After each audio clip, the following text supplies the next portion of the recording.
I will be your chairman today. My name is Icaro Freitas Gomes, and this is the Concurrent session 38. So we're going to be discussing about EVs and smart charging. I hope it will be very profitable for everyone here. As already explained by our dear room chief, speakers in this session will have 20 minutes to present their work, right? And then follow up by questions and discussions from the panel for 10 minutes more. And then we had to have 5 presentations today. We have 30-minute slots each. And then this is how it works with this session today. All right, so I'd just like to remind again that this is a recorded session, so we can share this material for others attending that would like to be here, but they couldn't be. The last reminder that we would kindly ask again, but I think that Room Chief already did, to upload the slides to the platform, so we can really have a full picture of the presentation today.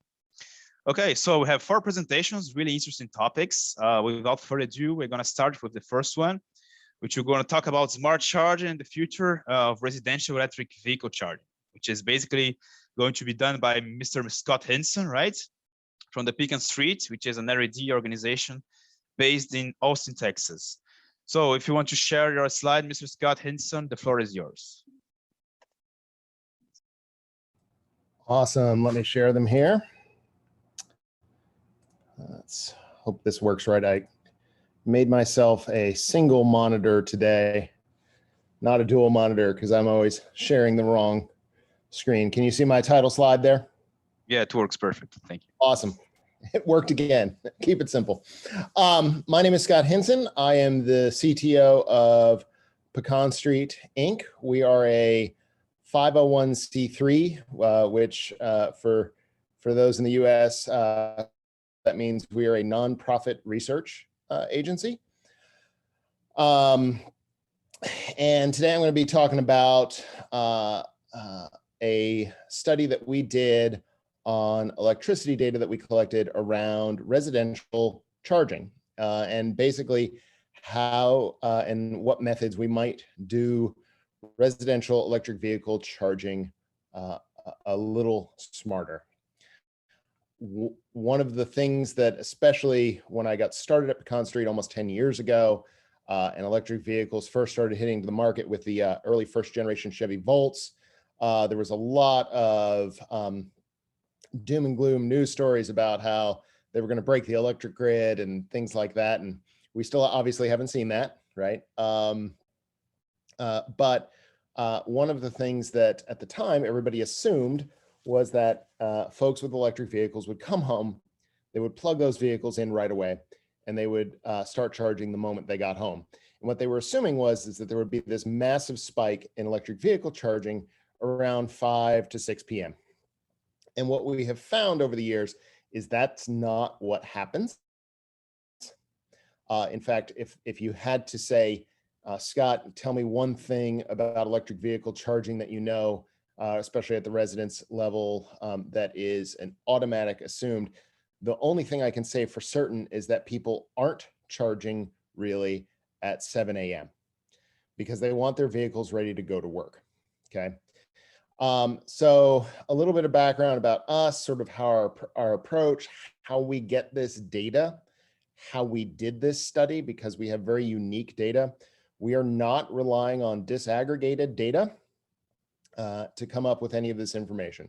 We have approximately 1,000 homes in our volunteer study group spread across the country. And a number of those homes, quite a few of those homes, have something called an E-gauge, which is a sub-circuit monitoring device. So every single circuit in the home is monitored. And when we started our data collection, we collected real power. And we did that at a 1-minute interval basis. So we would get anywhere from 18 to 30 measurements per home at a 1-minute basis. Over the years, we have discovered, for various engineering reasons, that we want to go faster and we want to get more data points. So I won't go too far into the engineering part of it. You might agree, is electrical engineering, so I tend to go to go there very quickly. But we get real power, apparent power, distortion of the current, phase angle between voltage and current, and voltage, and we get all of this at a 1-second interval basis, which means that we collect 2.5 billion data points a day on how people are using and producing energy in the home, because we get it for all those circuits plus the solar. And that gives us tremendous insight into the interaction between what people are doing in their home and the utility grid interface. Okay. It also means, as you know, we can sort of take any given appliance, large appliance or type of use, and subtract it from the whole home load, change it up, put it back into the whole home load, and then see what the new result would be. And that's effectively what we did on this study. We also run a testing and verification lab where we have startup companies, government agencies, folks like that coming to us and saying, we need to do a measurement on this, or we need to verify that this works, or something like that. And we do a lot of activity there. Most recently, we completed a study on smart inverters and their response to grid events for Lawrence Livermore National Laboratory here in the United States. So this slide is an example of the data that we collect, okay? And if we were relying on smart meters in the United States, we would typically have the whole home read at a 15-minute interval. So every 15 minutes, you'd see an average of all these devices summed together, okay? And I don't think I have it in this slide, but if you overlay smart meter on top of this, you see how difficult it is truly to disaggregate individual usage on that kind of information, from that kind of information.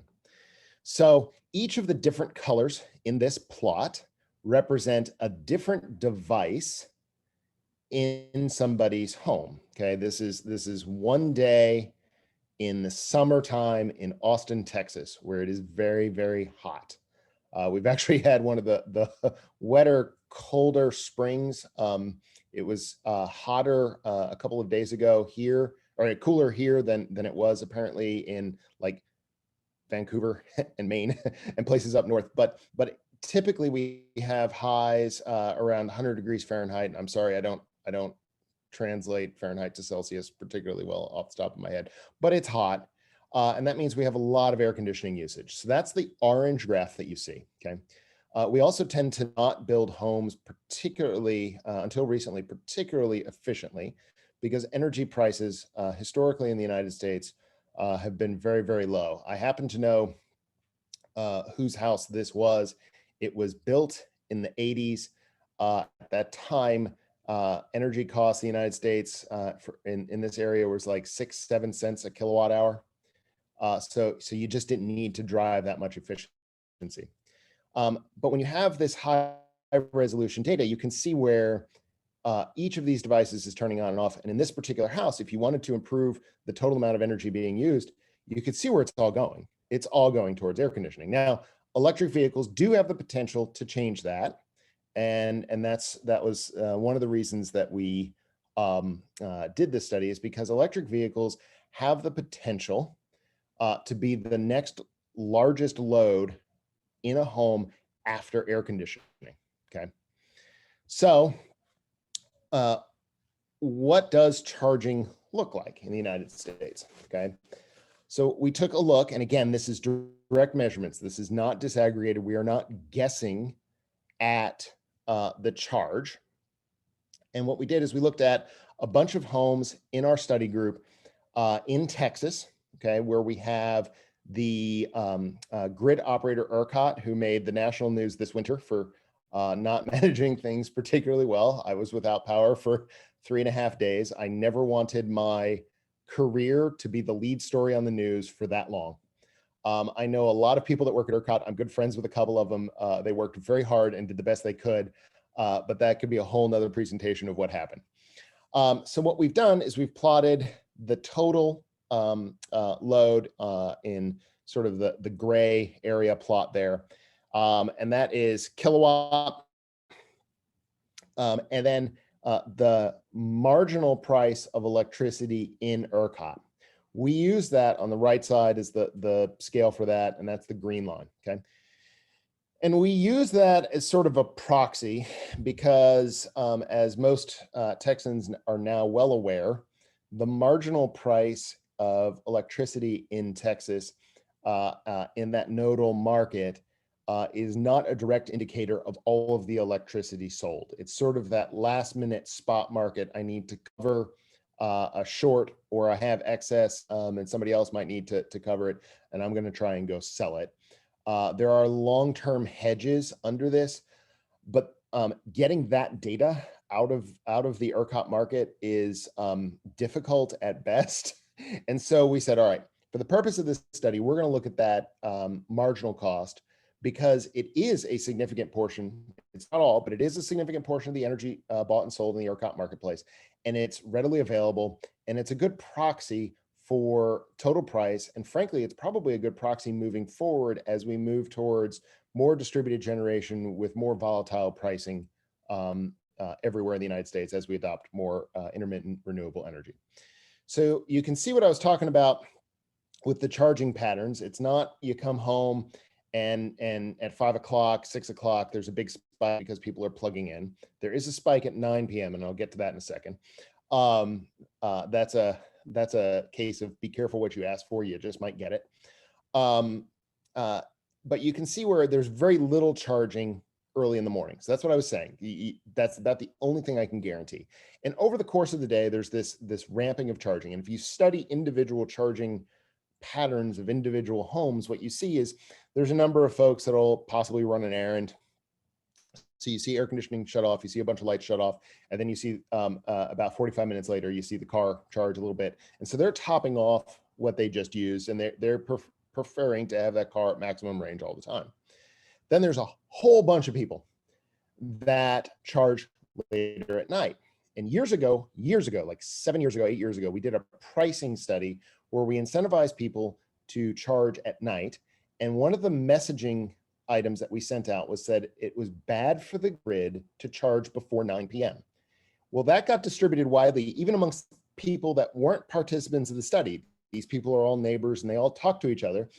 And they said, oh, it's bad for the grid. So they all set the timers on their cars to charge at 9 o'clock at night because they want to do the right thing. They're very early adopters. They're what we call super greens. They want to do the right thing for energy efficiency and emissions and the grid.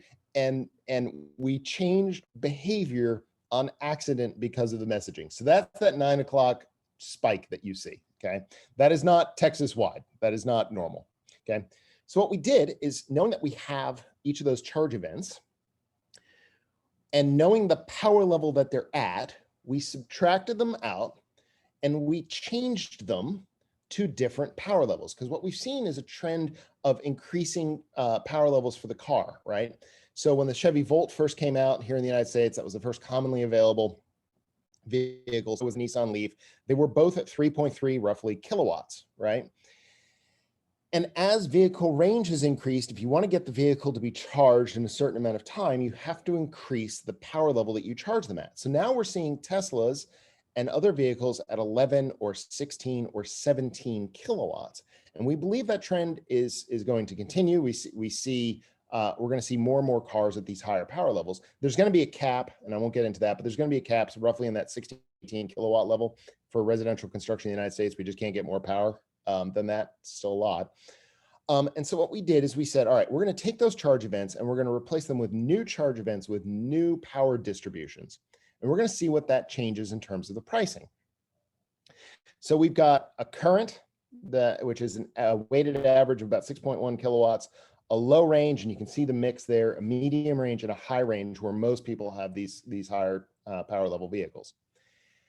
And we then put them back into those homes and started to compare them against the pricing to see what changed pricing wise, okay? And part of my graph is being blocked by the faces. So if you just change power level, okay, and these people and everybody in our study group charged exactly the way they could, what ends up happening, or they did before, what ends up happening is charge events that started during high prices and took a long time now finish during periods of high prices. And so what used to be something that would, a quarter or half of the energy would be during those ERCOT price spikes where it's $1 a kilowatt hour, right? The back half of that charging event would be at much lower prices. Well, if you speed the charging up and you haven't changed driving patterns, because we haven't really seen driving patterns change that much, now all that energy gets into the car during the high prices. So you don't want to do that. We then said, all right, let's shift it to overnight. We said we're going to take the most expensive energy. We had different scenarios that we did. We said we're going to take normal charging, daytime charging, we're going to shift it to overnight. We're going to take the most expensive charging and shift it to overnight, because there is flexibility in the load. Unlike air conditioning, where you don't have long-term flexibility, you can shut it off for a short period of time without people noticing. They will notice if you shut off air conditioning for a long period of time. Electric vehicles represent the most flexible load in American houses, right? And probably most houses everywhere. And then we said, all right, what's going to happen if people that aren't as conscientious about emissions and grid prices and things like that just come home and plug in and charge in the afternoon? That's that worst case scenario that everybody thought was going to happen. And that's the light green. And so what you can see is that the pricing just from changing the power levels actually goes up a little bit. And if you start changing behavior incorrectly, you can get the pricing to go up a lot. That energy is going to cost you a lot more. If you do it properly, you can get a lot of benefit, okay? If you are properly incentivized to move however that incentive happens, and you have the technology available to do it, you can get the price of that energy going into that vehicle to drop significantly. And in Texas, that also means emissions have dropped significantly, because typically our cheapest energy is our wind power, which is clocking in at a fraction of the cost of our natural gas generation, as cheap as our natural gas is, which is even less than our coal, right? And so there is a tremendous spread, and we've got a bunch of different in the full write-up that we did. We've got a bunch of different scenarios that you can go look. But you can see a 59% spread in pricing based on everybody just sort of plugs in and charges whenever they want, versus targeted ideal movement of those charging events. So how would you do that? How could you possibly do that? And hopefully I'm not stealing too much from some of the future presentations that we have coming. But there's quite a bit, right? There's pricing signals that you can send. There's a number of different smart charging technologies, whether it's telematics in the vehicle, which can be a little problematic, or the charging equipment installed itself, and consumer education.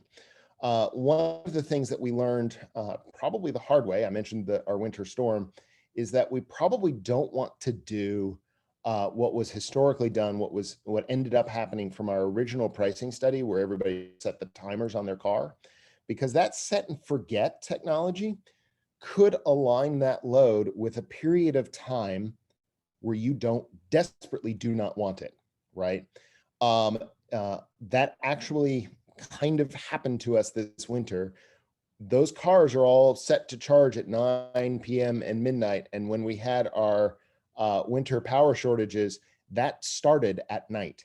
So we probably don't want to be doing a set and forget, because external conditions may change what you want to do very rapidly.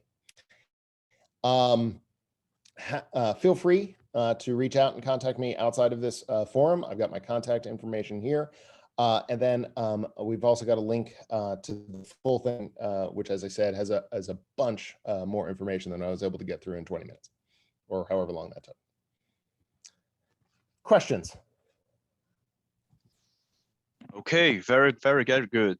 Okay, thank you very much, Scott, for this presentation about smart charging and relying the importance that we have to delay all discharge of the vehicle that can really cause some problems with the grid. Well, now let's open the questions from the audience. Has anyone?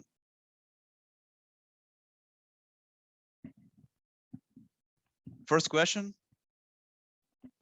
Okay, I can ask the first question myself, if I may, Scott. Sure. First of all, you talk about the data that you have. I mean, I saw that there's a really rich and detailed data, and sometimes we here as academia, we struggle a lot to get those kind of data. First of all, is it the data free? You told that it's available, right? And it is not free, unfortunately. We used to have, well, it's complicated. So we have small amounts of data that are free for what we call non-funded or unfunded research. So if you're like a master's student and you're just doing your master's thesis is on something that's not funded and you need this data, there's a fair amount of it that we can get you for free. If it is funded research, even if it is an academic institution, we do have to charge for it because there is fixed cost with collecting and maintaining it. You can contact us for licensing fees, and it is relatively reasonable. We hope. Mm-hmm. Yeah, very good. And that comes for my second question. It's just a follow-up question that how do you consent to people to send the data? Because, for example, we have a lot of issues that people don't want to know. I mean, when I'm going to charge or when I'm going to, right, I don't know, have the user of the behavior, because we know that if they're at home, if they're not at home, so that can have some issues in data privacy. So how can you manage to deal with this problem there? So the data is pseudo anonymized. Every participant is assigned a data ID, okay? And all PII is kept separate from the electricity data.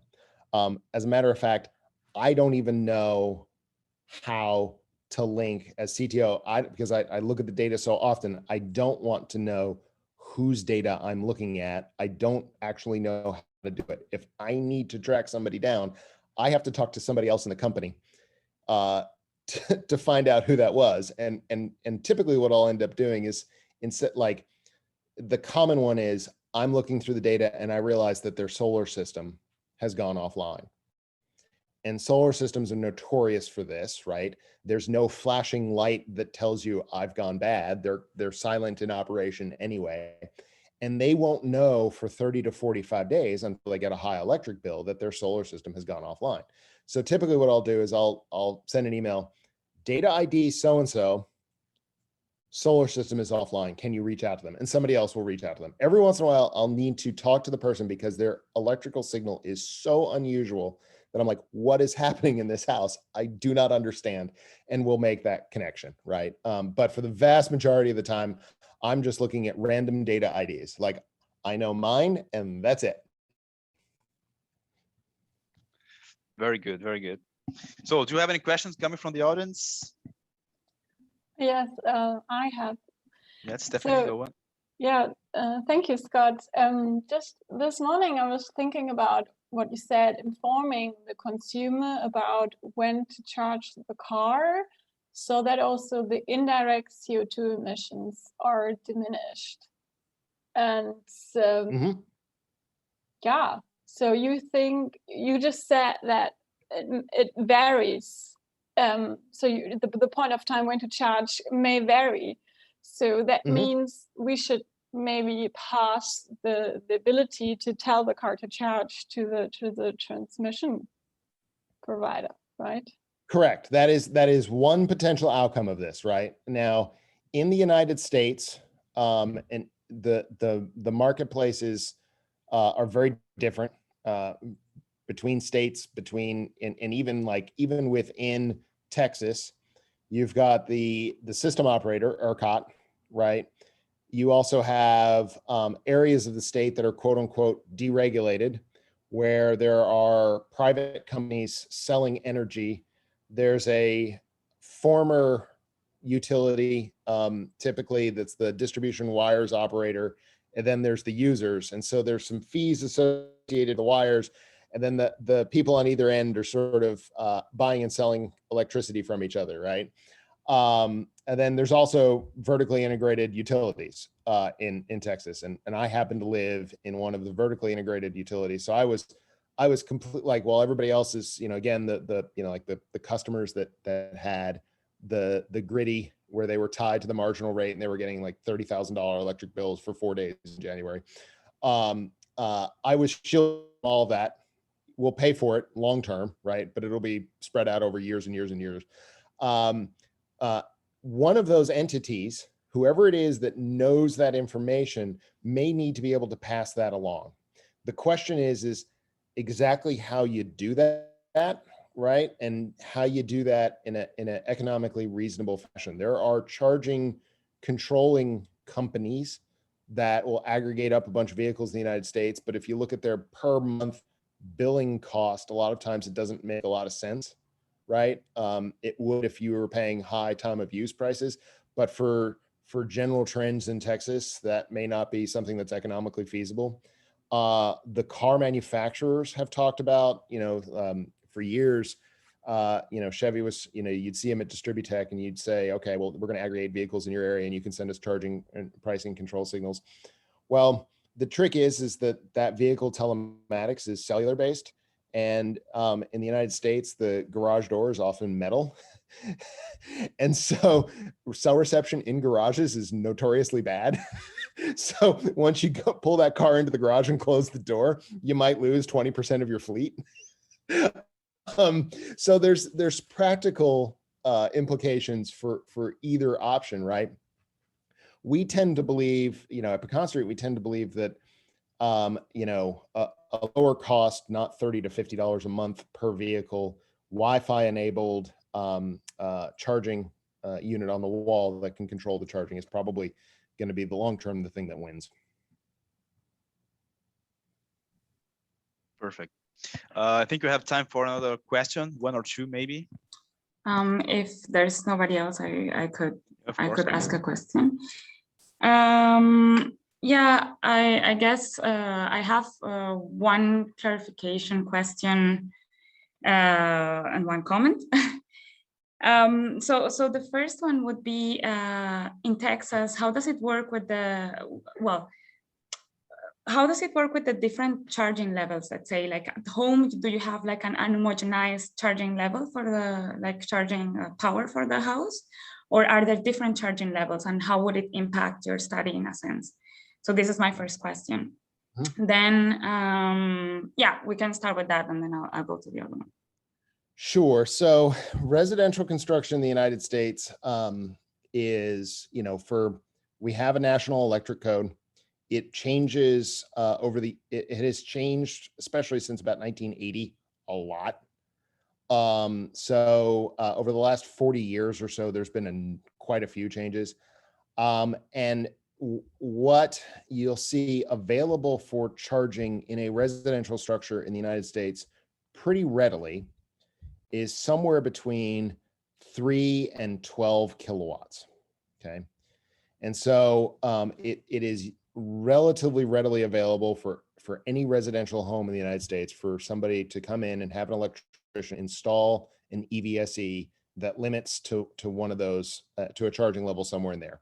The car may be able to take 6, 7, 10, 12, whatever the car can take, but you may not be able to get that. Newer houses in the United States, especially if they were designed to be quote unquote solar ready, may have larger electrical infrastructure and may be able to install an 80 amp breaker / 16, 18 kilowatts, somewhere in that range for those vehicles. So it's going to be a mix. And that's why we, in the study, we said, okay, what is it currently? What's the weighted average currently of our sample size? And let's sort of project, do we stay low or do we go to that higher power level? Because we don't know, we know the vehicles, you see that like with the new Ford truck that they just announced, or even the Tesla truck or the newest Tesla vehicles, right? The trend has been for higher and higher powers in the vehicle. How much of that gets taken up in the home is unknown.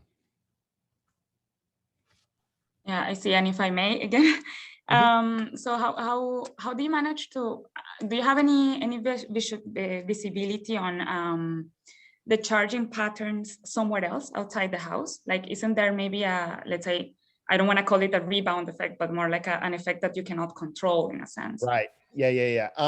So we don't have recent data on that. We have older data on that. And it was from Austin Energy, our local utility.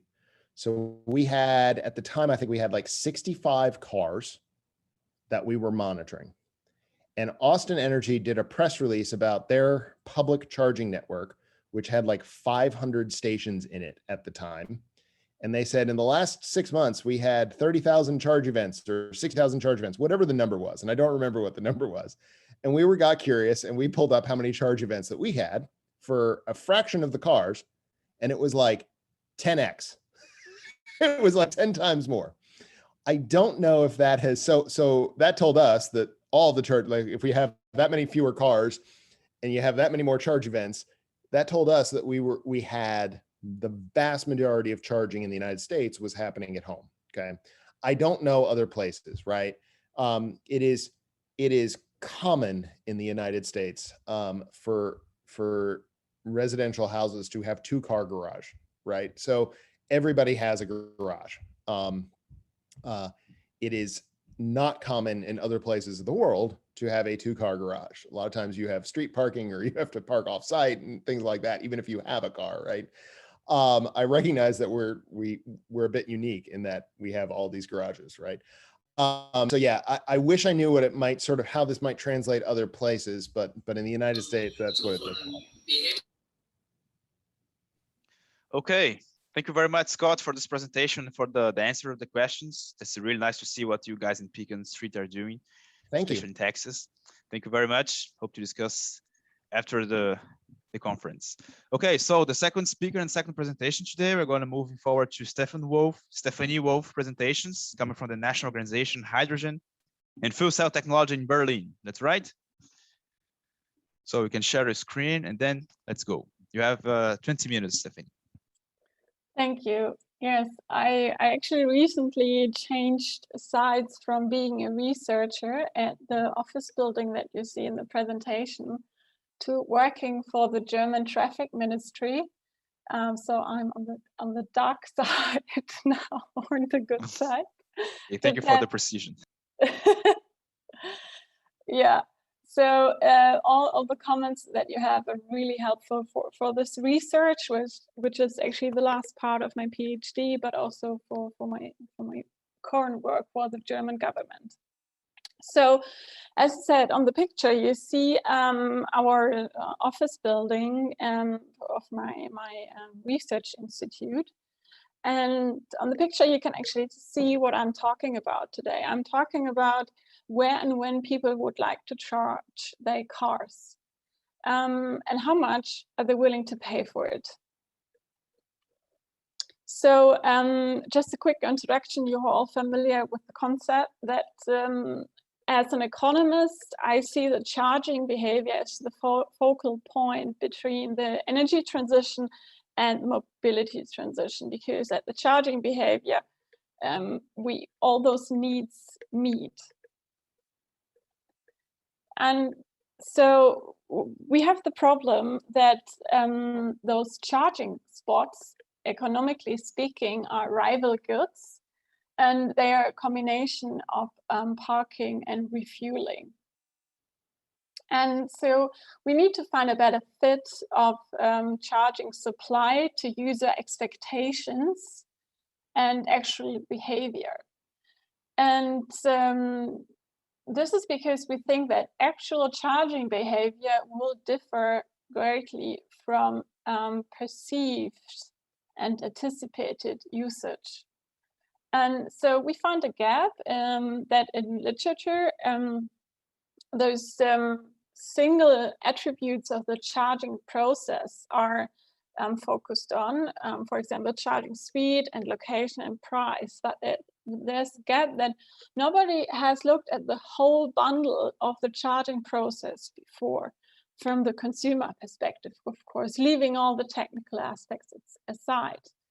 And so our research question was then, what are the charging preferences and the willingness to pay according to the number of charging spots? And since in Germany, the current percentage of EV owners and drivers is still too small. It has exploded in the last 12 months, but it's still too small. we had to do a discrete choice experiment online, where we measure the preferences for attributes indirectly by confronting the respondents with hypothetical choice bundles. I'm going to talk about how discrete choice experiments work in a minute, but I think you're all familiar with that. So we asked our online respondents to assume that you regularly drive and charge an e-car, and the range of the e-car is sufficient for your daily driving needs. Please imagine how and where you would like to charge the e-car's battery, and please assume that the two options are identical in all aspects not mentioned here. So assume a generic car that is identical with respect to size, range, and motor power. And on the picture, you can see the example of a choice card. On the bottom, you have two options, option A and option B. And you have to choose between those options. You have attributes, place of charging, charging duration, charging technology, waiting time for the charging station to become available for you in case it is still occupied by another car, the share of renewables in the electricity mix you're actually fueling your car with, and the charging cost per month. And this is an example. So you can either charge at home or at work, and it takes 10 minutes or 4 hours. It's with a cable or inductively. At home, charging, the waiting time is always 0 because we assume that at home your wall box is readily available for you. And at work, it can be 30 minutes to wait for the charging station to become available, and share of renewables can be this. And the charging cost per month is either 200 and 100 euro. And now you can just quickly think about where you would like to charge your car and choose one option. And keep that in mind. And I'm then going further to explaining a bit this choice card. So here you can see the whole overview of attributes levels. So place of charging can vary from at home, at work. With the roadside charging as the primary goal, that means you go to a charging station and there happens to be a supermarket, or secondary goal, you go to the supermarket and there happens to be a charging spot for you. Charging duration can be 10 minutes to 8 hours.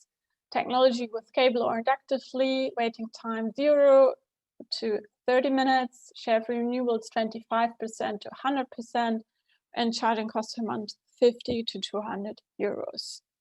And so the number of both those attributes and the levels is limited so that respondents are not overburdened by making a choice when making the trade-off. The design algorithm ensures that all levels appear on the same number of choice cards, so it's all evenly distributed. And we assume, of course, that individuals maximize their utility by choosing a particular charging solutions, so that our respondents choose that charging option that suits their utility the best. And most importantly, respondents are forced to consider trade-offs between the attributes that define the two options A and B. And those trade-offs are very important in the following.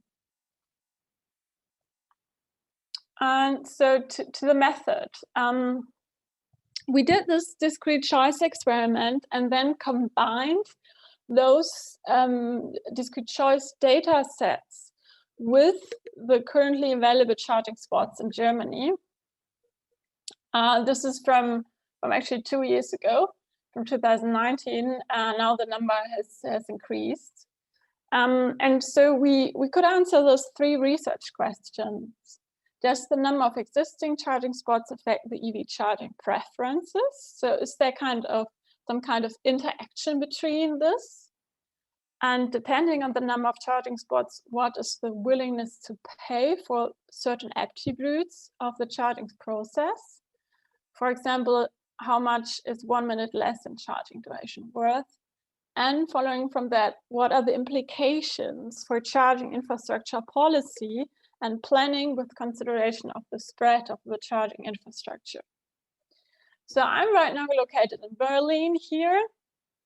My colleague Henrik Schmitz, who actually did the study with me and who's also present here, is in Aachen. This is somewhere here today. And yeah, so this is the distribution of charging spots in Germany, and you see it's not evenly distributed. Of course, it's more in the bigger cities. So to give you an impression how we match the data sets, so we have an allocation of respondents and an allocation of charging spots across Germany, and I tried to match them according to zip code areas to prove the fact that there's a charging spot available in that zip code area, in the postal code area, and maybe this has an effect on the answer probability in our discrete choice experiment. So being aware of a charging spot close to my home or close to my work makes me answer those questions and the trade-offs differently. And this is a descriptive of those allocations. And we can see here the number of charging spots on the x-axis. And we can see that most respondents in most zip code areas have 1 to 10 charging spots. And more than 150 charging spots are in the bigger cities, like Berlin and Hamburg. And we also have more respondents over there. Okay, so these are already the results of the discrete choice experiments interacting with the charging spots close to the respondents. And because we are dealing with trade-offs, the results also have to be interpreted in terms of trade-offs. That means we always have a base case here. So charging cost per month, we have the base case of 50 euros, and we compare those results with those 50 euros. And we can see on average, the choice set with the cost of 200 euros is selected 19% less often compared to choice set with 50 euros. In other words, lower costs are preferred, quite straightforward. And this is also the biggest effect. So we see that trade-offs were made on the basis of the lowest cost. So respondents tick the box for option A and option B with the lowest cost. After that, we have charging duration. Charging duration was the second most important attribute. And we see that with the base case of 10 minutes, we see that 8 hours was selected 10% less than the charging duration of 10 minutes. And we can also see that there's hardly any difference between 10 and 30 minutes charging duration. Our respondents don't really make a difference between those. Next is the charging location. And we clearly see that at home charging is preferred over at work charging, and then the roadside charging. Also quite straightforward, nothing new with those results. Share of renewables are the same. The higher the share of renewables, the more they're selected in our choice experiment. And with the waiting time, we have the case that, as I said before, at home, so when charging location is at home, the waiting time is always 0. It's set by the algorithm in the design of the experiment. So we see that this is the base case, but 10 and 5 minutes are statistically not significant. So we can only make a proposition about the 30 minutes charging duration. And we see when we compare 30 minutes of waiting time to 30 minutes of charging duration, we see some kind of difference in time valuation. So here it's kind of 3%, and here it's minus 1%. So somehow people value waiting time differently than charging time, which makes sense. Imagine you wait for the train at the train platform at the station, and the train is delayed. You're annoyed because you feel useless. You may work on your phone and you answer emails. You could do the same on the train while it's moving, but you feel it's a loss of time, a waste of time. So we also have proof of this here in our discrete choice experiment. Going back to the charging technology, we see that there's a weak preference of inductive charging, even though the concept of inductive charging is still very theoretically. We don't have that in basically, but yeah, it's preferred because you don't have to plug and unplug. Okay, so these are the marginal results, and we translated that into willingness to pay in numerical terms. Maybe it's easier then to understand our results. Because regarding the time difference, we see that for charging duration, for a reduction of 1 minute in charging duration, our respondents are willing to pay 16 euro cents per month. But for reducing the waiting time per 1 minute, they're prepared to pay 82 cents. So much more. So reducing waiting time is preferred rather than charging duration. And for increasing the share of renewables, they're willing to pay 42 cents, and for charging inductively, even 8 euros. So this could be a business model for charge point operators. And so translated into monthly payments, this would then, or to 100% renewables, it would translate into 42 euros per month for 100% renewables.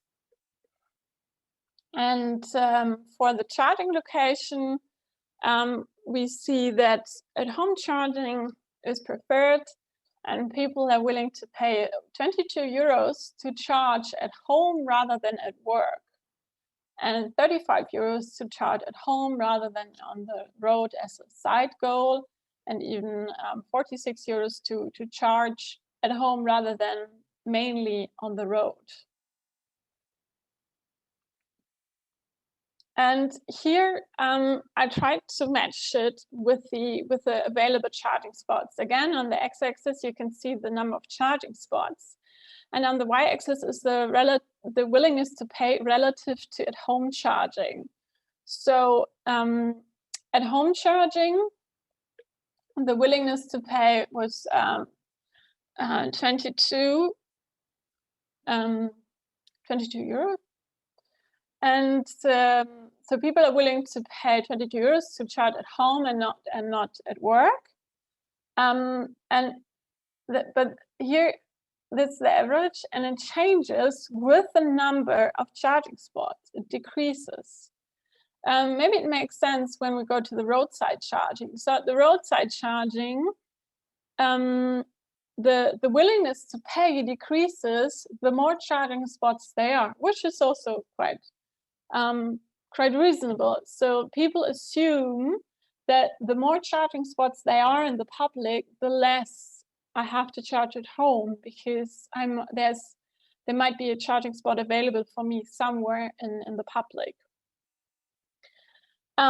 We call it evidence for charging point awareness, that people are really aware of how many charging spots they are around in their city or at work or at their leisure time location. So already coming to my conclusions and then the policy implications. Again, our straightforward results: respondents prefer charging at the lowest cost with shorter durations, at home to work to roadside, with a higher share of renewable energies, with lower waiting times, and they definitely prefer inductive to cable charging. And the key findings are that we find spatial heterogeneity, and that this reveals charging point awareness. And the more charging spots they are, the more respondents become indifferent between those attribute levels. And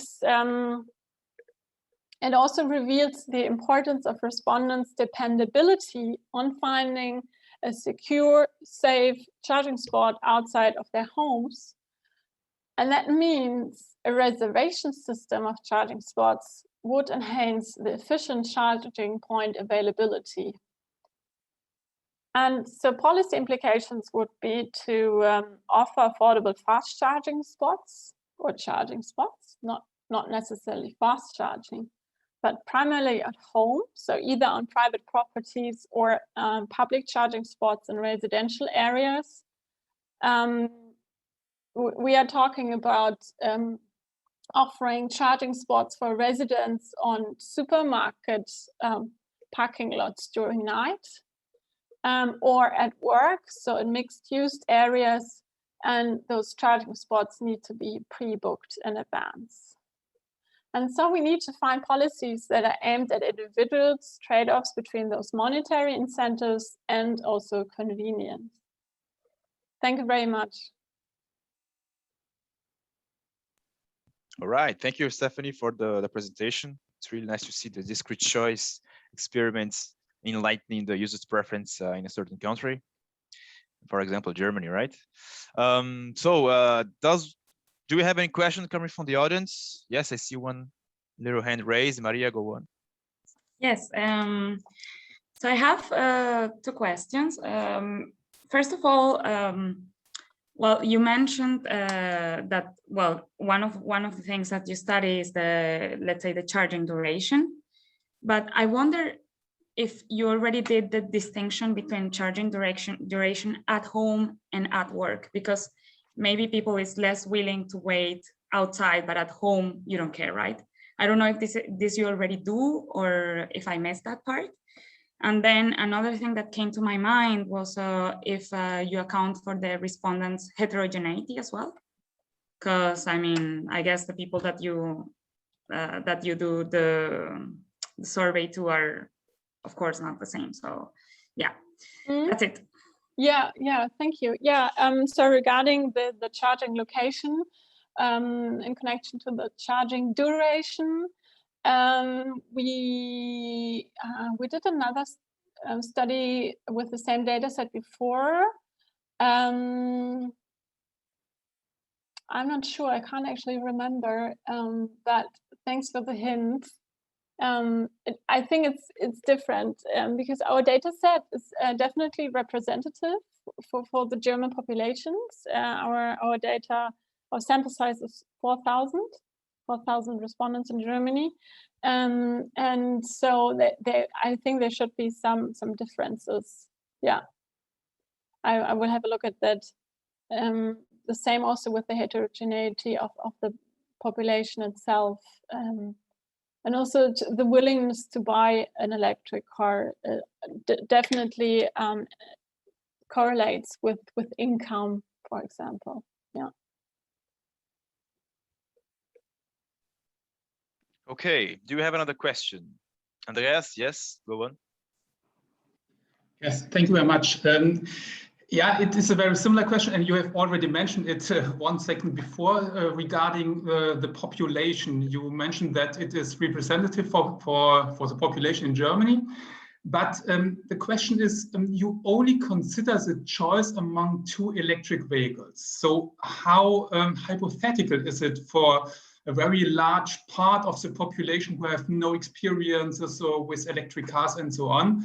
And in addition, you include attributes about charging at home, at work. So what about the effect of people who have no home and so on, who do not work and so on?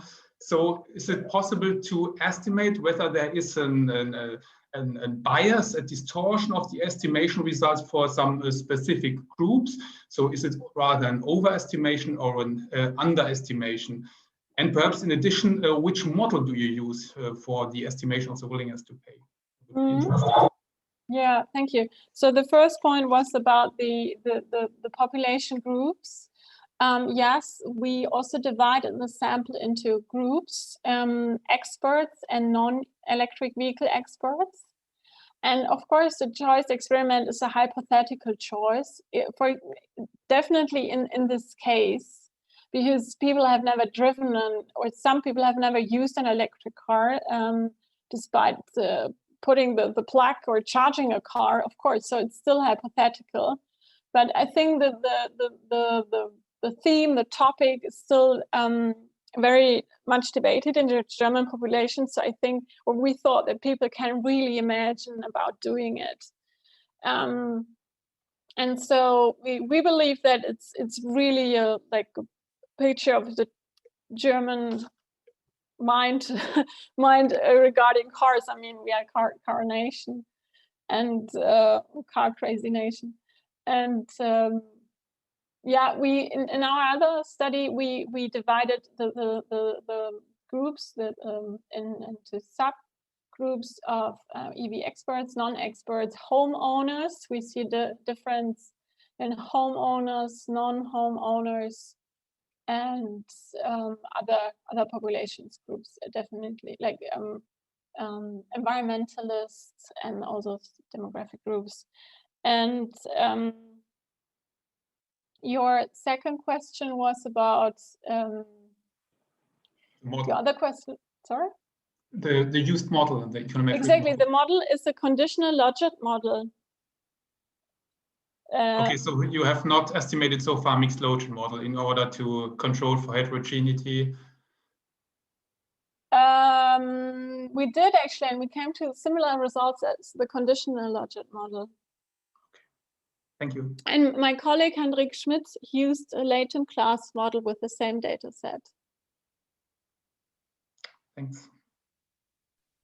Okay, perfect. The follow-up question, Alexandra, please. Yes, good afternoon. Thanks for the presentation. I had a question more or less in line with what has just been mentioned.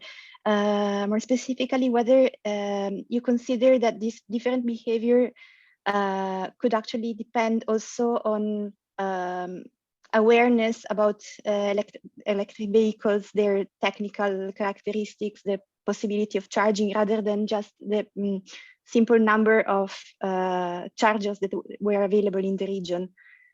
Or maybe also a different, I don't know how it is in Germany, but like in Switzerland, typically the people who live in the cities are often younger and more environmental aware. So maybe there's something attitudinal, some attitudinal drivers or cognitive drivers behind this finding.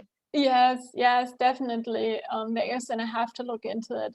Actually, I just moved to Berlin, and it's so different from the city where I came from, because we have all those car sharing, electric car sharing providers and scooters and whatnot. And there's definitely some change in the population, and of course in the number of charging spots and the number of electric vehicles driving around.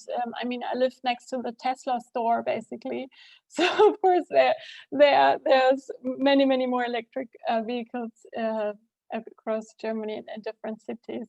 Yeah, I have to look into that. Thank you for pointing that out. Okay, I think we have time for one more quick question, and then we can move for the third presentation. Okay, if you don't have a question, I have a question myself, just to wrap up. Stefanie, since we're talking about the heterogeneity of agents, I would like to know if you consider, or if you're going to consider, for example, what are the business of the people that are going to charge?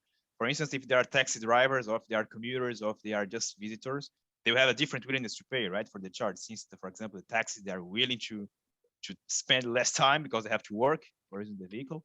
And otherwise, a commuter, they can, okay, I can spend more time here and then even delay my charge using the smart charging, as Scott mentioned before. But yeah, how do I think about the heterogeneity of agents? Yeah, good point. Good point. So for the people who just want to charge in between, we need fast chargers, or some kind of system like a central dashboard where you go to a parking lot, there's a central dashboard and you can select a specific charging spot for your car, and you select fast charging or not fast charging, and the slow charging then is cheaper or whatever. So we are still looking into that, how this can work. Yeah. Okay, nice. Waiting to see the results.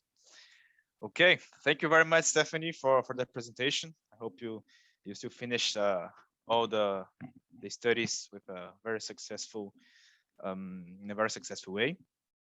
Thank you very much. So let's move to the third presentation of this session now. It's to be the presentation from Maria Teresa from University Paris Dauphine. So we are right on time. We are still 1 hour to the end. So Maria, you have 20 minutes, please. Okay, I just want to check that. Do you see my screen on full screen? Yeah, it's perfect.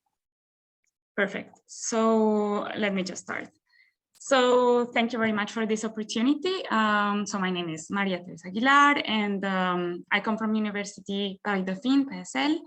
And I actually do this work in collaboration with Bassem Haidar, who is in Université Paris-Saclay and in the group PESA. So today we are gonna present you about the influence of public charging infrastructure deployment and other socioeconomic factors on electric vehicle adoption in France. So we are gonna follow a standard plan, introduction, literature review, then we are gonna focus on the French electric vehicle market. We're gonna present the model, results, if we have time, robustness checks, and then conclusion. So I guess for this group, I don't have to go much further. We have a big problem, which is climate change. And we know as well that the transportation sector accounts for a lot of this problematic. So it accounts for 30% of greenhouse gas emissions, 44% of which are emitted by normal vehicles, say. So in order to tackle this problem, there has been a lot of public intervention in order to limit the CO2. So we have a couple of examples. So for example, in 2009, there was an European Commission directive which tackled this problem. And then in 2016, there was the signature of the Paris Agreement. And then more recently, we have the smart strategy of the EU Green Deal, for example. So yeah, in the transportation sector, for example, there was the CAFE engagement, which was actually in many countries in the world, but in Europe, it was particularly more stringent than in others.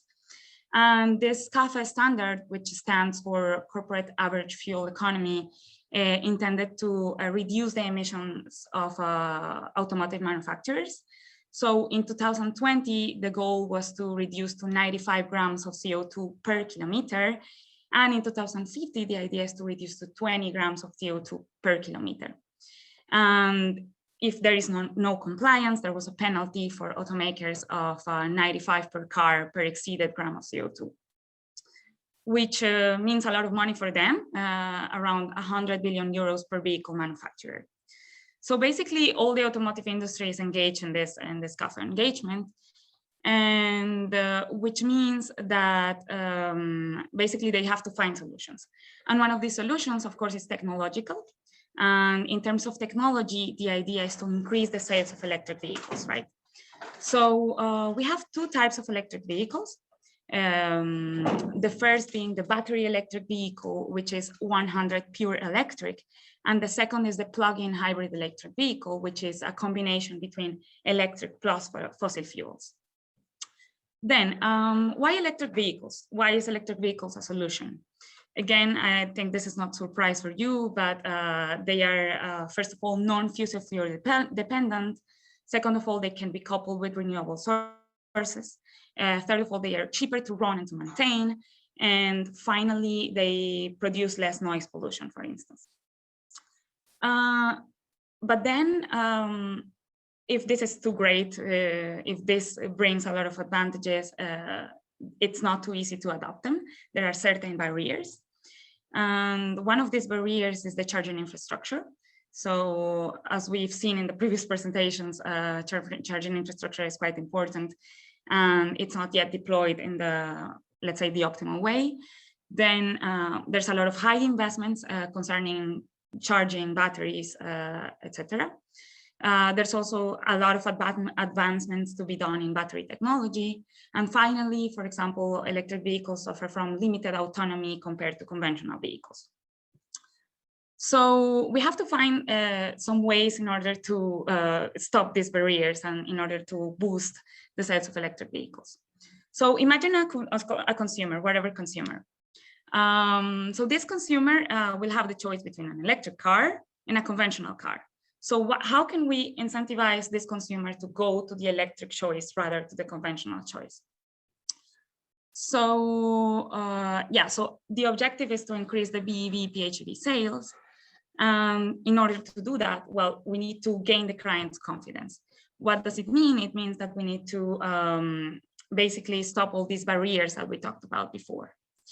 So that in order to do that, we need to understand what are the factors that are correlated with the sales in order to boost this these significant factors and make the consumer choose the electric vehicle choice.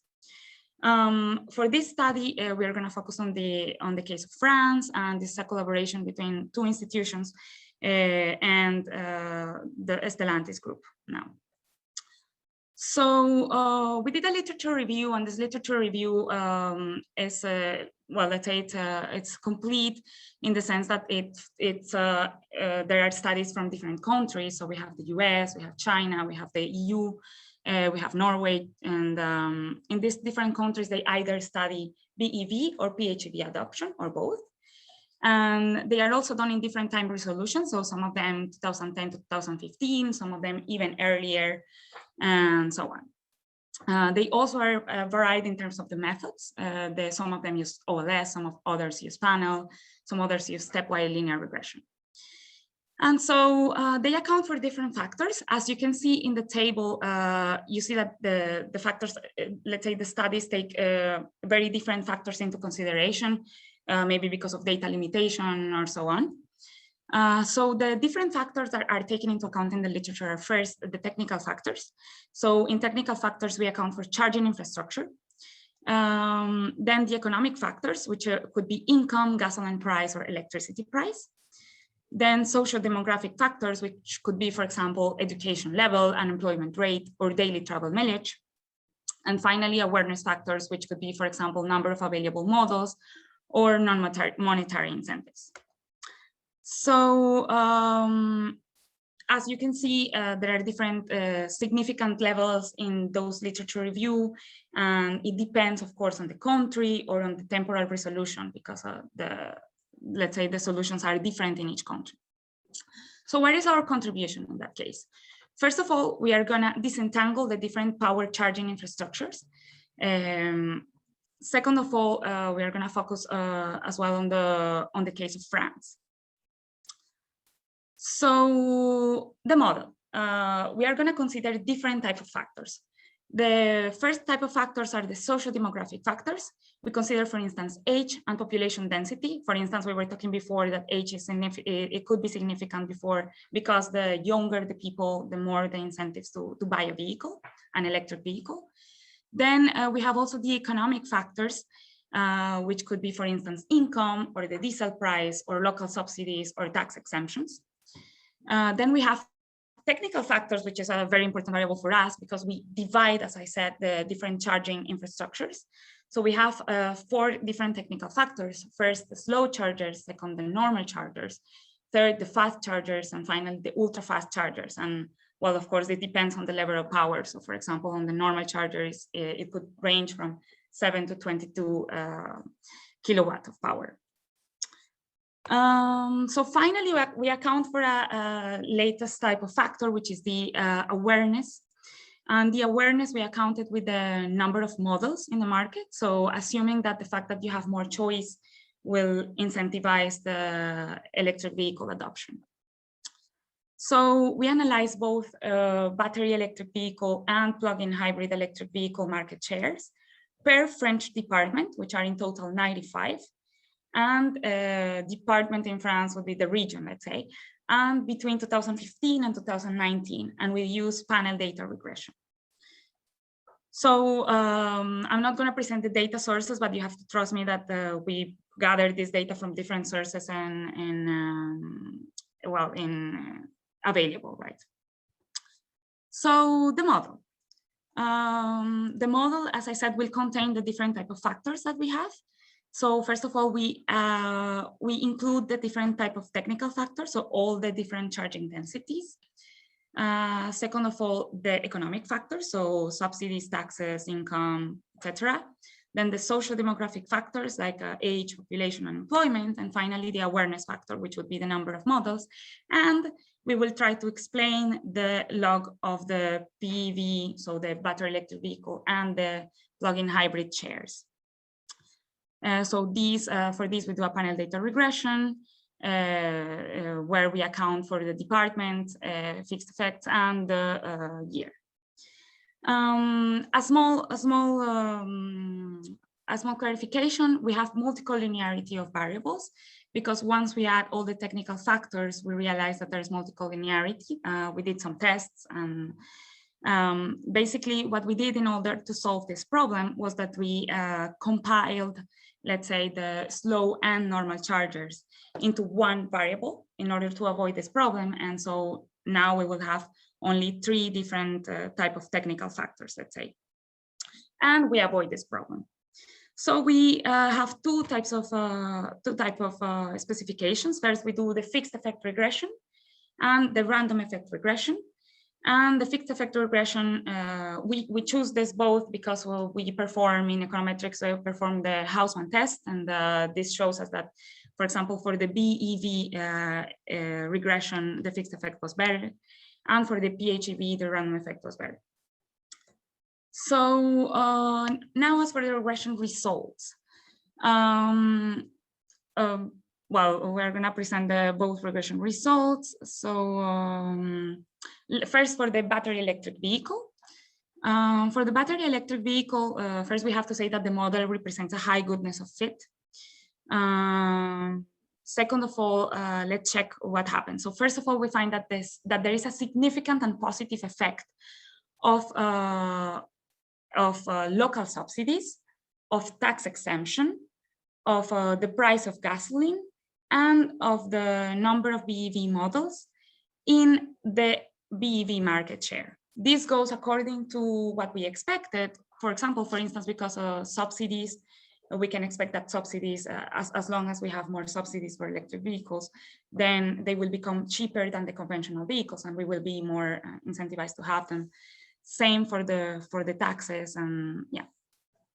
So now, as for the charging infrastructure, there is something important that I have to say, and it is that only fast and ultra-fast charging densities show a positive and significant effect on the market share. So basically, we can say that when vehicles are charged fast, then there is an incentive to buy these vehicles, basically. On the contrary, we have that the charging infrastructure slow and normal. So for slow and normal charging density, there is a significant and negative effect on the BEV market share. Why can we expect this? We can expect this because there are long charging durations. And when there are long charging durations, people won't be incentivized to use public charging. So we draw some policy recommendations out of this first regression result. And the first policy recommendation is that financial incentives, so for local authorities, we can say that financial incentives work. So subsidies and taxes are great. They boost battery electric vehicles. Now for the automotive industry, releasing more models, so having more type of models increases awareness, increases visibility, and this is good. Then for charging infrastructure operators, the policy recommendation is to deploy fast chargers in cities and ultra fast chargers in highways rather than slow and normal ones, because they are not boosting the market. Yes, so now let's go to the PHEV market share regression. So again, this model presents a high goodness of fit. Now there is a small difference with respect to the previous one, and for this model, we find, for example, a significant and positive effect on PHEV market share when we take the factors, the price of gasoline and the number of PHEV models, which goes with intuition as well, because since the PHEVs can have both gasoline and electricity, then as the electricity becomes cheaper, then people will be more incentivized to charge the vehicle rather than putting on gasoline. And the awareness factor is also important in that case. But the difference with the previous model is that in this case, there is a significant and negative effect of the fast charging. We can expect this, let's say we argument this because of the charging tariffs. So the charging tariffs for fast chargers are much larger than for gasoline. And so there's a considerable difference. And so this is why people will just, when they go on a highway, when they go on a big trip, they are going to use gasoline instead of fast charging. Then we have a negative effect on also population density, which we explain, for example, on the fact that denser cities have more reliance on public transportation. So yeah. Then we have a couple of recommendations. So for local authorities, we can say that more taxes on gasoline play an essential role again. And as we can see, there was no effect of subsidies because normally subsidies for PHEVs are much lower in France than for battery electric vehicles. So maybe it would be interesting to revise the subsidies mechanism in France. Then as for automotive industries, releasing more models is great. And for charging infrastructure operators, revising the charging tariffs of fast chargers is important because that will give them competitivity compared to gas prices. We did a bunch of robustness checks. Please, Icaro, tell me if I don't have time to present the robustness checks, but in case I do, we did a bunch of... Okay, 5 minutes, great. 5 minutes to go. So robustness checks, we did first, we omitted the charging infrastructure variables. And we found when omitting for the charging infrastructure variables that there were slight variations in the coefficients. And there was also a modest variation in the goodness of fit. So what we deduced from this fact was that public charging infrastructure deployment is not as powerful as a predictor as other variables. It's still significant, but not as powerful as other variables. We also have to take into account that we don't have the data for at-home chargers. So maybe early adopters of electric vehicles are normally relying on at-home chargers and not on public chargers. So even if public infrastructure is significant on the BEV adoption, is not as important as all these other variables. So the policy recommendation would be subsidies for at-home chargers, for instance. We did another robustness check, which was excluding the years 2018 and 2019, just to check the early BEV adopters. And we found that there were slight changes in the coefficients for the control variables and high changes in the significance levels. So basically, it was a robust model. So there was not a big difference in between the excluding or including the years. The third robustness check that we did was to exclude certain random departments. The model seems to be robust against that exclusion. And finally, the last robustness check that we did was to cluster standard errors because there might be some group correlation. So in order to avoid this, we cluster standard errors, and we find also a robust model against variations. So as a conclusion, again, we analyzed the BEV market, the BEV and PHEV market share of 95 French departments using fixed and random effect regression and taking into account different covariates. So the covariates were divided into technical, economic, social demographic, and awareness factors. We corrected our multicollinearity and heteroscedasticity problems. Our model presented a good goodness of fit. And our conclusions were that we have a high significance and positive influence of for the BEV market of fast, ultra-fast charger densities, of subsidies, of taxes exemptions, of number of models and gasoline price. For the PHEV model, number of models and gasoline price are important for boosting. But on the contrary, we find that that for the BEV market, slow and normal chargers are not helping, at least for the public chargings. And for the PHEV market, the fast chargers are actually not helping the boosting BEV adoption, PHEV adoption, sorry. And population density and unemployment rate are also not boosting the sales. So we have to take into account that the market share is very small in France, so it's only a 5%. So it's only a general conclusion, and this is the early stage of the market, so it would be worth it to see what happens in the future. We discussed some policy recommendation for 3 actors in the market: the public authorities, the automotive industries, and the charging infrastructure operators. That's it. Then future studies should focus on analyzing battery capacity, charging duration, charging tariffs, which we don't account because of lack of data. And also the subsidies for at-home chargers, at-home charging would be interesting to check. So thank you very much, and I'm looking forward for your questions. Very good, very interesting presentation, Maria. Thank you very much. It's always very interesting to see the panel data regression shedding light for some interesting policy recommendations. So let's open to the audience. Do you have any questions coming from the participants? Yes, Alessandra, please go on.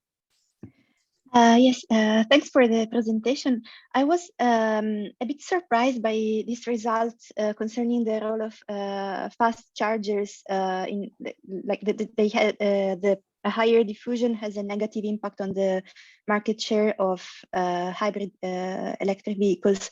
I was thinking maybe since you run 2 different models, you don't capture the possible substitution effect between electric, like pure battery electric vehicles and the hybrid ones. Maybe there is something going on, like if there are more fast chargers, people just shift more to pure electric vehicles. I don't know, just thinking. Yeah, I think this is a good point. This is something that actually would be worth looking at, because we tried also like a compiled, let's say, both BEV and PHEV, but then of course this is not going to show us the details, let's say. So yeah, thanks for that comment. We will look that out. Thank you. So any other question? Okay, so I'm going to ask myself one question, if I may, Maria.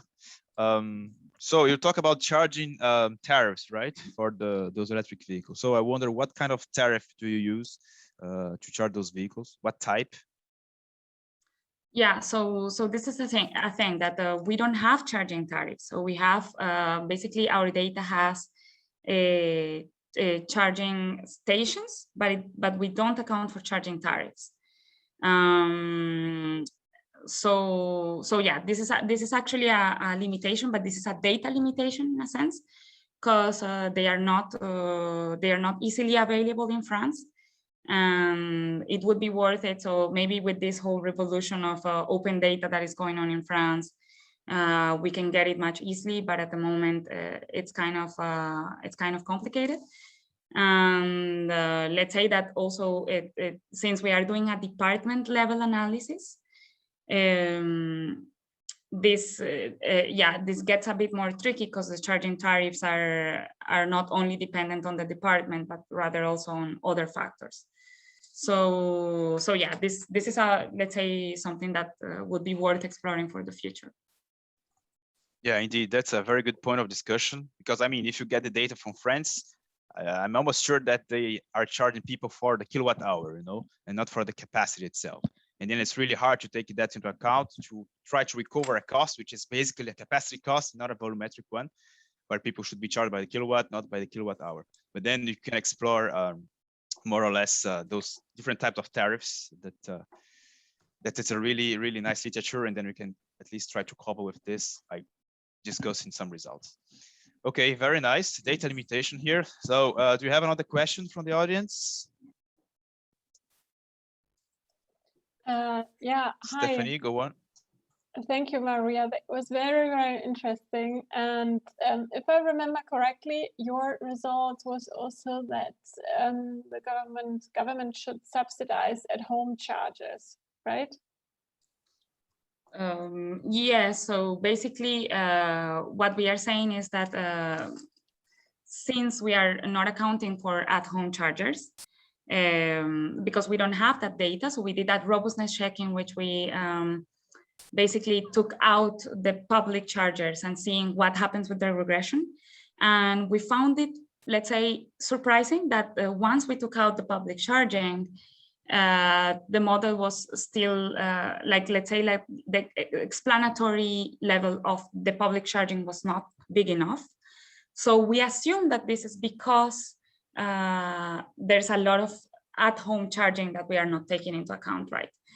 So so basically what we are saying is that it might be worth exploring, yes, subsidizing not only public charging, which is at the moment very, very widespread in France, but at the same time at-home charging, because people, you presented, and also Scott at the beginning, the importance of at-home charging. And despite, of course, France is a different case because unlike the US, there are small spaces. We don't have garages, like unlimited space for garages. So public charging is a bit more considerable in that case. It's still, let's say, once we look at the early adopters, it's still limited. So yeah, what we are trying to say is that it might be worth exploring this subsidization for at-home chargers compared to public charging. Yeah. I mean, a combination, actually. Yeah. Yeah, exactly. So we all come to the same conclusion that the highly subsidized public charging infrastructure should be put into residential areas in cases where people don't have their own garage. Yeah, exactly. Exactly. Yeah, but I mean, we deal with this widespread argument. I don't buy an electric car because there's no charging infrastructure. And then I say, well, you don't need it, actually. You don't need the car anyway, but yeah, you charge at home. Yeah, exactly. Yeah, great to see that from different perspectives we come to the same conclusions. Yeah, I agree. I agree with that. Yeah, so this is one of the objects of the conference, right? Seeing different perspectives and then finding the convergence. It's really good to see that in a real life session. So yeah. Yeah, and it's interesting that we are in 3 different parts of the world, US, Germany, and France, and yet we see that at-home charging plays a role, yeah, directly or indirectly, yeah. Okay, I think we have time for one more question, and then it would be the last one for this presentation.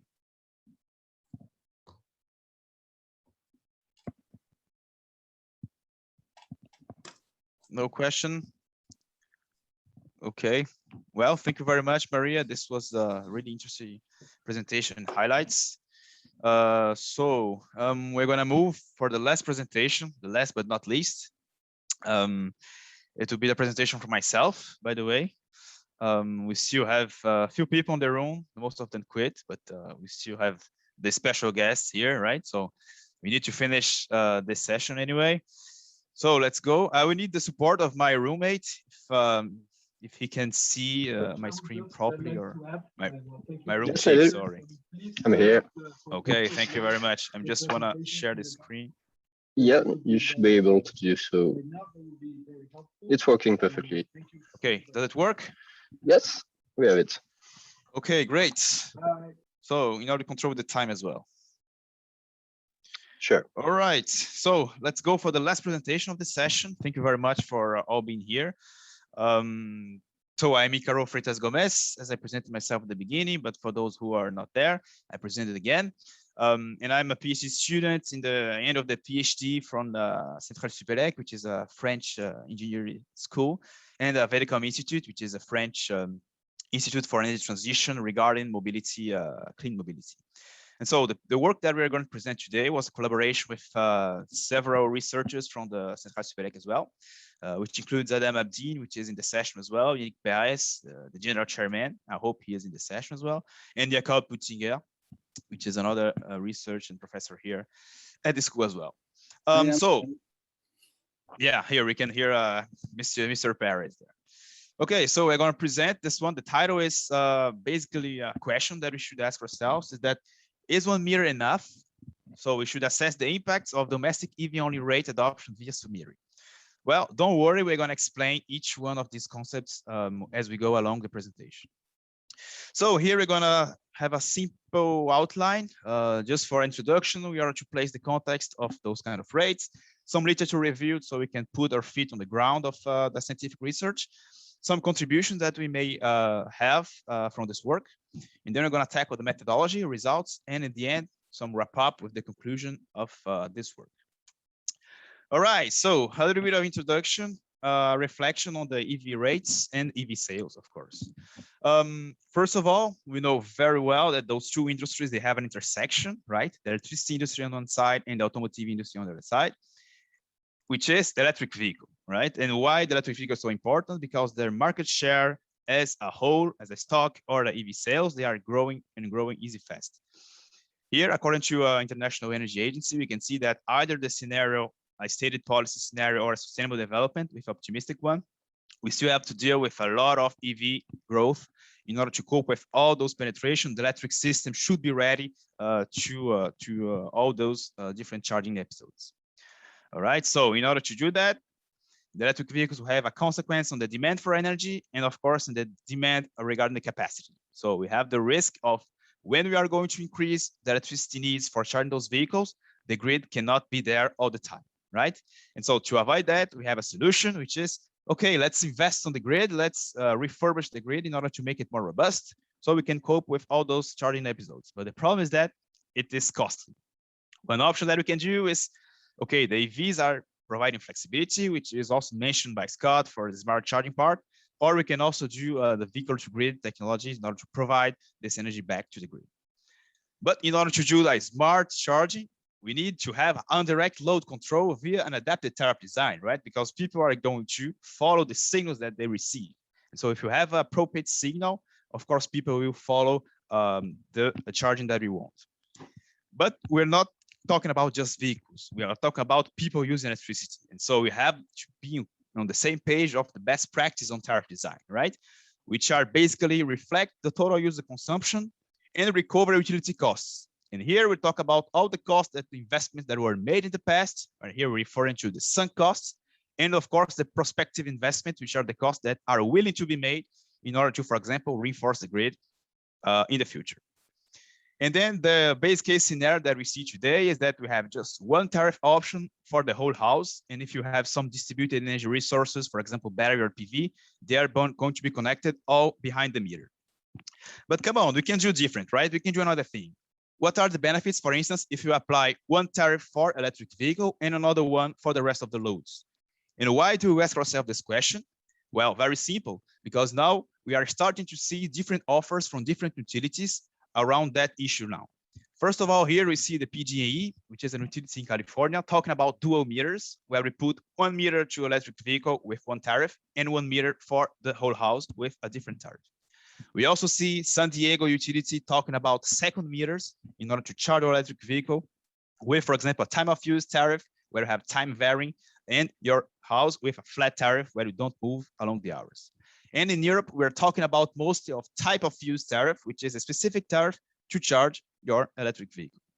All right, so until now, it seems very good, but of course, they had its drawbacks, right? So we got a statement from Severin Borenstein for an actual working paper at Berkeley that he basically tells us that, okay, with the need to a separate wiring, metering, and billing, such market segmentation is costly and cumbersome. And we agree with that. Since you have to build and you have to buy a smart meter in order to cope with that, of course, it will be a real issue. But we also have a solution for that, or at least a potential solution for that. And the solution comes from regulators. For example, the CPUC, which is a regulator in California, they are testing the pilots where they use exactly the meter inside the charging infrastructure to charge the vehicle and to apply a new tariff design. Okay, so this is what we call submetering, which is applying a different tariff for a meter which is already there. And so we can avoid all the high costs that we may have for installing a second meter. And this is a quite recent decision. As we talk here, it's a report from March 2021. And then the Europeans just argue that, okay, European regulators tell me that charging stations, not EVs, are distribution network users. So this is really relevant because now we're gonna see that the network tariff is applied to the point where it's metered. Either you create a physical different connection by installing 2 meters, or you create a virtual point of connection by using submeter. Anyway, in those cases, we have to treat, for example, electric vehicle as a distribution network users different from the house. All right, so let's just move quickly for the topology of that. Here we have the consumers, the people that are not able to invest, for instance, in PV or batteries. Here we have the most common case, which is a single tariff, everything connected behind the meter. Now we have the dual meter, which is proposed by the utilities by using 2 different tariffs. And then we can have the submetering tariff, which is using the charge infrastructure meter to tariff the vehicle. And here we can see there are quite simple topology connections. But things get more complicated when you move to people that can invest in DER, and they will, for example, green innovators. We can have a lot of things connected behind the meter, but once you install different meters, you have 2 options. We can have the spread between those 2 different tariffs, or we can install via submetering that we can connect the spread inside the same house, but at the condition that we can invest in battery or the PV system. So that is already trade-off to make into account. That again, we are not buying and we're not installing a second meter, but if you want to buy electricity from the primary meter instead of this one here, we have to install a battery system. So the main result here is that topology connection, they complexifies a lot for the prosumer case. Okay, just real quick to the tariff, to the literature review, we see that we have some literature very robust on the tariff design using various technologies like PV, battery, and electric vehicles. And we also have a solid field, which is present EV demand side flexibility assessment. And then our subject is going to be just on the intersection of those 2 main research fields. All right, so the contribution that we aim to provide is that at which conditions the EV-only tariff structure, of course, under demand response program, since you have electric vehicle which can charge when the signal is more properly used for all the stakeholders, means by regulator, grid operator, and consumers. And the follow-up question is immediately that what is the impact of those EV-only tariffs on, for example, DER investment and energy profile choices? So once you have to choose 2 different energy profile choices, we can see that since you have an optimization between those 2 profiles, we can have more or less energy gains. And then the third question that, okay, we cannot have an impact on energy profile choices, but then we can also have an impact on the tariff design and the DSO cost recovery. Because once we said before, those vehicles can be considered as a network separate user. All right, so here is the fun part where we're going to assess the modeling. First, to assess those research questions that we use, we provide a bi-level model, which in the upper level, we're going to use a national regulatory authority, which is the regulator that will have an objective to maximize the social welfare. And this can be translated as minimizing the total costs, subject to the cost recovery, of course, of the utility and the lower level constraints.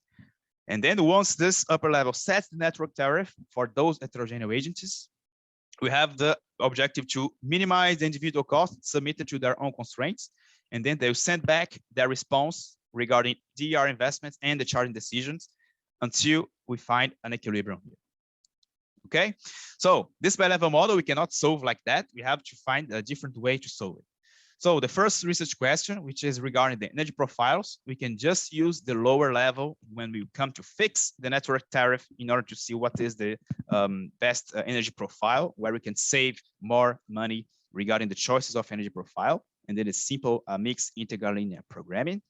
But then things get more complicated and more funnier when we move to the research question number 3, since you have to integrate this game theoretical approach. And now we have a mathematical problem programming with equilibrium constraints, where you're going to integrate the lower part with the KKT conditions and then we can have finally an MPEG, which can be solved via linearization methods. And then with this approach, we can finally frame the interactions between the regulator setting the tariffs and the heterogeneous agents, which will have their reactions to each kind of tariff here. All right, so we're going to finally solve those two different models in order to find the different effects for those two research questions. Okay, just shedding a light on the modeling part. First, the upper objective function, which will be welfare maximization, is basically a minimization of costs. And then we include the cost of investments on DERs, the cost of energy, and the cost of network, submitted to the cost recovery. And then we're gonna random back on the tariff design purpose, which we can do a nonlinear tariffication, including a volumetric part, which is charging by kilowatt hours, a capacity part, which is charging by kilowatt, and a fixed part, which is charging by user. All right, and then the lower objective function is mainly the same one, but they will try to minimize their own costs. It means that subject to the energy balance equations and all the DER's constraints, they're gonna try to minimize the cost according to the tariff design that they receive. And then we can finally go one step further and model the submetering part, which basically will tell us that the vehicle, for example, and the house, if in the case of the prosumer, they can exchange electricity as they want, for example, in case of vehicle to grid, and we cannot penalize that in the objective function. All right, so this is a simple overview of the methodology and the model description. So we can dig deeper into the results. So first of all, for the energy profile, we found this graph as an outcome. If you have more flexible households, which means that households that can invest on DERs and have a higher load profile, we can see that the least tariff that bring low reward is the time of use with a lot of DERs investment. And then at the moment that we move to the EV only tariff by separating the meters via submetering, for instance, we can have a -1% on energy costs. Okay, and then of course we can see that there is no that amount of investment of DER here. So in general, we have a decrease on energy costs without the use of a lot of DERs. So the people that are risk averse, that don't like to invest on those kind of DERs, they will have a way higher revenue in that case. And then the funny thing is when we add V2G to the game, we have a lot more of gains. For instance, when you get EV only, when you move for EV only with V2G now, and then we have a 9% of energy cost reduction. And finally, once you get back to the time of use, we have -7.6% on time reduction. And moving to the less flexible households, which are people that cannot invest on DERs, we still have a -1.2% on energy costs. So with EV only, just by changing how the tariffs are used here. So the main conclusion from that perspective is that the higher the household, the higher the energy savings brought by EV only tariffs will be without the need for DER investments. Okay, so this is really interesting because now we can say you can achieve that if you separate the billing, if you do, for example, one flat rate at home and one time of use for the vehicle, we can achieve a lot of energy gains regarding the base case scenario. And then we're going to finally move to the second one, which is regarding the impacts on the tariff design, the network tariff design. And this is a really important thing because people don't really know, don't really take into account the tariff design issues when they are trying to do, for example, using retail tariffs, which is already put in there, which is already a regulated issue. But the impact on tariff design, for instance, if you do 100% sunk grid costs, for example, all the costs of the grids were already made, so we have to recover that. We see that the consumers, now we have the consumer here without the EV and the consumer with the EV, who have an increase on their network share. And then if we compare this scenario with the scenario without electric vehicles to consume electricity, those increases on network tariffs were really modest. If you compare with the case with just PVs and the consumer, the share of the network will increase like until 50% or even achieving the 78% or more. And then in this case, if you use submetering with nonlinear tariffication, that's not quite interesting since now for the optimal least cost tariff design here, we have fixed tariff for users. And then we're going to increase the network share for each of them. regarding this issue, and then they'll not be as interesting as before. So the conclusion for that is that the EVs under the volumetric tariff, it's a classic one that we use, they prevent the high level costs of the high level of cost shifting when, for example, solar PV are present, while cost shift increase via submetering. And then we can analyze again, now we're going towards the end here, we can analyze now 100% grid costs, prospective ones. It means that all the costs for the grid has to be made right now because the grid needs reinforcement. And this here, the coincidental peak will play a very important role. Okay, so for a non-linear tarification with the submetering and V2D, we can see that this network cost sharing, how it works.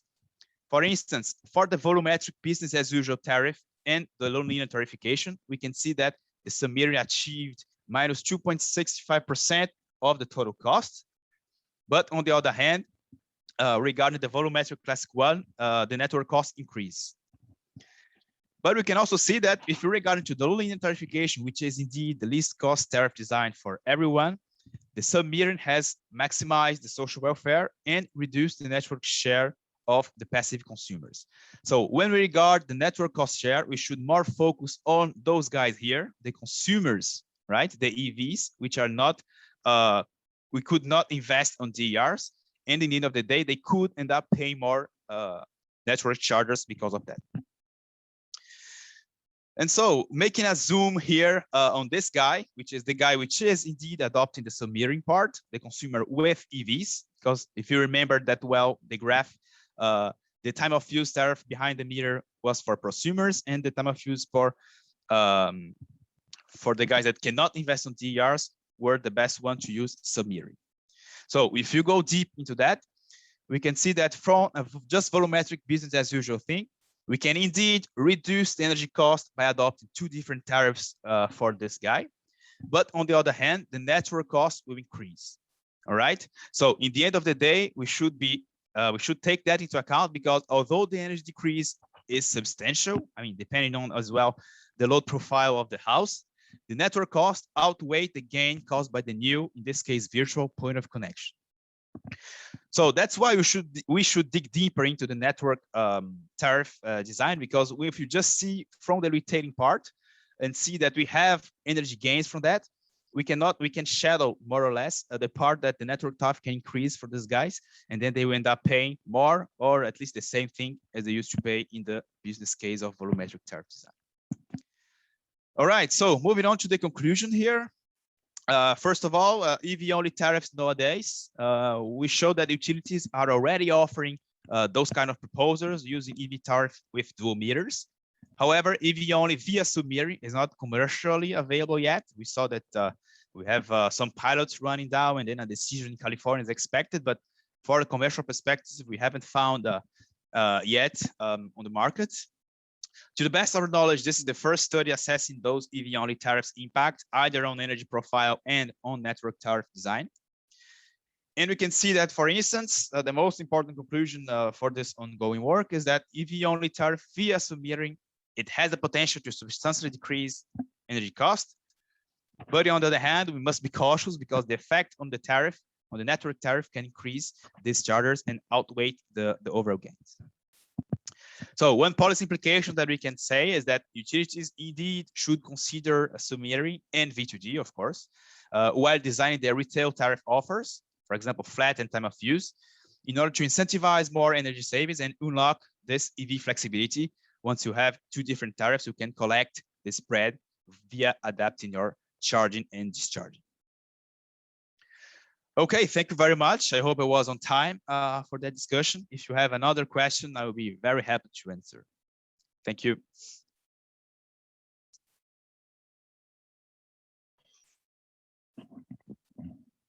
Thank you very much, Caro. You are just right on time. I don't see any question on the chat, so if anybody in the assistance wants to ask a question, feel free to use your mic.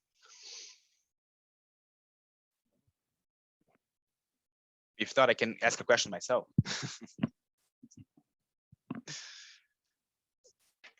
if nobody's asking a question, I'm really interested in the methodological, the methodological aspects of your work. How is it? Is it really? I understand the complexity you had to go through to model this situation, and can you tell me more about what is the MPEC model or a way of solving model? Because I just don't know what it is, so I'm curious about it. Yeah, of course. Yeah. The impact model is people are still going to use this kind of model for over a period now. The expert of impact is here in the room, right? Mr. Adam Abdin. He could give you more details as well. Well, basically, this is a mathematical program with equilibrium programs. And then if you remember the slide with equilibrium constraints, sorry. And then if you remember the slides, you can see that either the regulator is setting the different tariffs for the heterogeneous agents, and then these agents will have a reaction for those kind of tariffs, and then they will send back all the reaction to the upper level. And then in the end of the day, we have a lot of different reactions from that until the equilibrium is found, which is that no deviation for neither of agents will be profitable for them. And so in order to solve that, we cannot solve the bi-level model as a bi-level model. We have to find a way to linearize that, and then in order to cope with a solver that is commercially available out of the shelf that can solve that. And then a huge amount of effort was basically to find the right modeling part, and then to solve the model, which was the difficult part as well. But then once you solve the model, once you have all linearized, it's just a matter of changing the parameters, and then you find the optimal equilibrium that you want. I mean, it can be optimal, it can be suboptimal, but anyway, you find a solution, because those ones are really non-convex models, which it's a really struggle to get the solution out of them. Thank you very much. I'll be glad to read more in your paper. So is it available tomorrow yet or not? It will be soon. Okay. In several weeks. You're welcome. So, Mr. Perez. Thank you, Icaro, for this very nice presentation. I would like to raise a stupid question, but can you draw a more regulatory message? Because you started the story starts with sub-measuring is costly. And at the end, we end up with, well, it depends.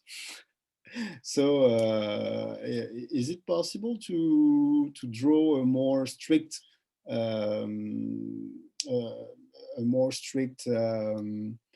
table of results with, depending on the type of network cost, depending on the type of tariff design, this is a good or a bad idea, and for X or Y reasons. So let's say that you provide preliminary results, but could you go a step further and try to advocate that in certain circumstances, it's a good idea to make this investment, whereas in other configuration, could say institutional confederation, it's a bad idea. Yeah, of course. Well, thank you for the question. First of all, we analyzed three different scenarios, which is a scenario where the costs are 100% sunk. It means that all the investment on the grid were already done. And then we go for the other extreme scenario, which is 100% prospective costs. And then we find as well the middle scenario, which is 50-50, 50% sunk and 50% prospective costs. And then, as I showed you, we have, for example, for the sunk costs, where the grid on this territory is already established, is already solid. We don't need more investments at this point. We can see that the least cost tariff, the non-linear tariffication, which will bring the highest social welfare, sub-metering is not there that good, because we have fixed tariffs. For example, imagine that you have 4 agents sharing the same amount of energy costs, and now with the sub-metering, we add a 5th agent, but indeed this is connected to the other agent here. And so the guy that owns the electric vehicle with sub-meter will end up paying twice the network cost that he would if there was just a simple time of use tariff under a whole scenario. So for this 100% sunk cost, the sub-meter is not that interested. What we can advocate is that if the grid will have to be refurbished, 100% cost, prospective costs, submitter can be interested, but we have to be careful because network increase can outweigh the gains. And so if you can move to the policy recommendation for those utilities while designing those offers, is that, for instance, if you design an EV-only tariff with a high time of use peak and a flat tariff for your home, and then you can indeed unlock a high spread, and then people will still using those kind of EV-only tariff. And then you have just, yeah. Sorry, and what would be the message in the case stressed by Laura Cozy, this after lunch speech, in which we are supposed to develop a lot of new networks, new electrical networks? What would be the message for submetering in that situation of it's not only cost recovering, but it's network development which is needed? Yeah, of course. And then we have to look better at the coincidental peak of those ones. I can show you the data, of course, after. But of each scenario that we have here, of course, the prospective cost will depend on peak that those guys are consuming. And if you charge the people behind the meter with the vehicle we have at home, maybe they will have a higher peak once you don't have the separate meter. And then the separate meter, one way or the other, then can contribute to the peak reduction of those tariffs. And then if you want to develop a grid, once we have the demand side flexibility, it's less costly to develop a grid under those circumstances, right? I think you definitely should bring a conclusion regarding stable networks or developing networks, because it's really let's say the topic of the next 20 years. And with electric cars, we assume that having a stable network is not reasonable if we go for 50% of the fleet being electric. Indeed. Okay. Sure. So, but congratulations for the presentation. As usual, is very dynamic and clear. Thank you very much, Mr. Perez. My pleasure. So we have another question from Maria, right? I think we have time for one more or two, maybe. Maria, go on, please. Yeah. Well, so thank you very much, Icaro. It was a very, very nice presentation, and I learned a lot. It's a topic that I was not very, that I was not very familiar with at the moment. So I was out of curiosity wondering, like this submetering technology, let's call it. What is the state of the art? And you said that it was on development side, and is it important at the moment? I understand that you're right now thinking on how should this submetering be designed, right? So basically, what is the state of the art and what is impeding it at the moment? So more like out of curiosity. Yeah, sure. I mean, the first debate around submetering was not by submetering itself, was, for instance, people we trying to develop the V2G technology, that they're saying, okay, we can develop those technology, but using the meter which is already in the car, or the meter which is already in the charging station, or the meter with the house. I mean, either one of those three meters can do the job, right? And then I can send the right signal for the utility, and then I can provide the vehicle to grid services for that. And then the case of submetering just happened like as a consequence for that, that says, okay, the electric vehicle has a meter and the charging infrastructure as well. So why not we use those smart meters to provide different tariffs as well for those vehicles in order to avoid having to buy a smart meter just to do this. Because for the first offers that utilities in California are trying to do, and here in the UK, is that you have to buy a separate meter just to do that job. And then all the gains that you may have with doing this spread between the time of use on one side for the vehicle and flat on the other side for the house, it could be gone in a matter of seconds once you buy a separate meter, as Professor Borenstein talked in his working paper. And so that's the main issue. First, we start with vehicle to grid discussion, and then we can have as well the tariff design discussion. That's the beauty of the subject as well. And then, of course, we don't have any commercial available because they're still in pilot, have still some pilots being rolled out. And then, but in a few years, I mean, the California regulator is going to have a decision on that like this year. So I think after their decision, we have a lot of people looking on this with more details, because at least California and the CPUC are really ahead regarding some of the problems that we may have regarding DRs and electric vehicles. We have to learn a little bit from them, I suppose.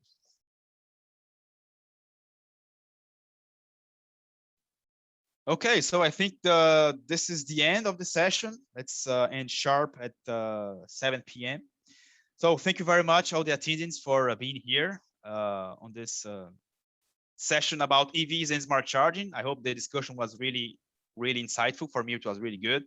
Scott's presentation, Stefanie and Maria was very good to be in this session here.